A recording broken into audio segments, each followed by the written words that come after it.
Et là, Claire, mais alors comment faire des projets? On ne les arrête pas. Sauf si soudain, on a une prise de conscience, mais mon Dieu, pourquoi je suis en train de faire ça? Je peux être parfaitement bien sans faire cela. Ça me prenait du temps et de l'argent. En plus, j'étais en plein délire de manipulation d'autres personnes. Donc, sauf si on a ce genre de réaction et on comprend instantanément, mais non, il faut que j'arrête ça, il faut continuer, puisqu'il y a plein d'autres raisons pour lesquelles on peut aussi faire ces projets. C'est-à-dire, je peux commencer aujourd'hui à savoir que je n'ai pas besoin que ce projet réussisse pour être heureux.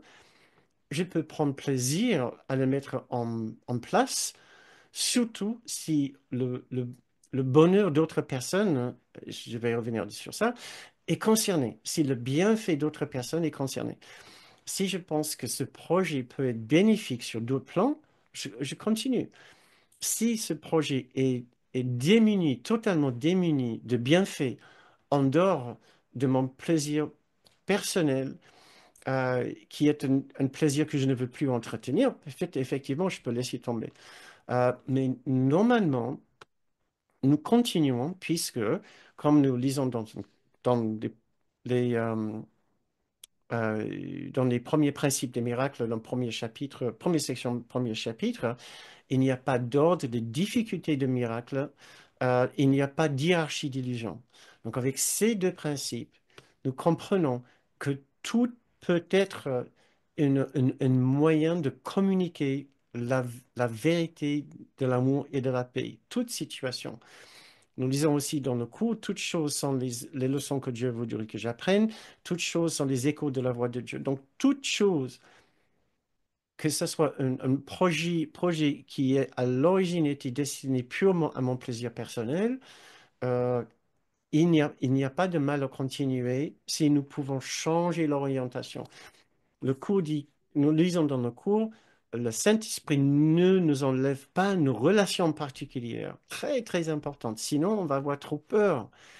Nous ne voulons pas qu'il nous enlève nos relations particulières.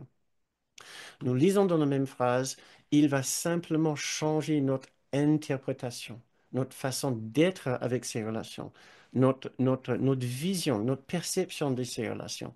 Il va, il va, il va nous aider à savoir, nous accomplissons tous ces projets maintenant pour le bienfait de chacun, puisque chacun a besoin de ressentir quelque chose de chaleureux, de tendre, de doux et de pardonnant.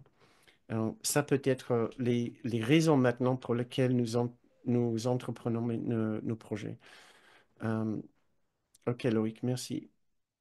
Donc, Claire, tu peux peut-être m'aider à savoir si j'ai répondu à tes questions. C'est important parce que sinon, le risque est que nous commençons à nous ressentir mal à l'aise dans le choix de nos projets.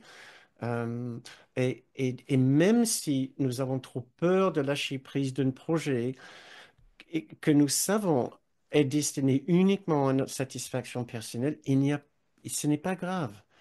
Nous devons prendre soin de nous.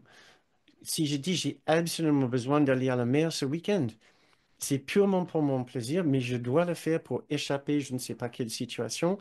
Il n'y a absolument pas de mal à prendre soin de soi de la façon dont on a l'impression qu'on a pris soin de soi. Il y a pas de mal.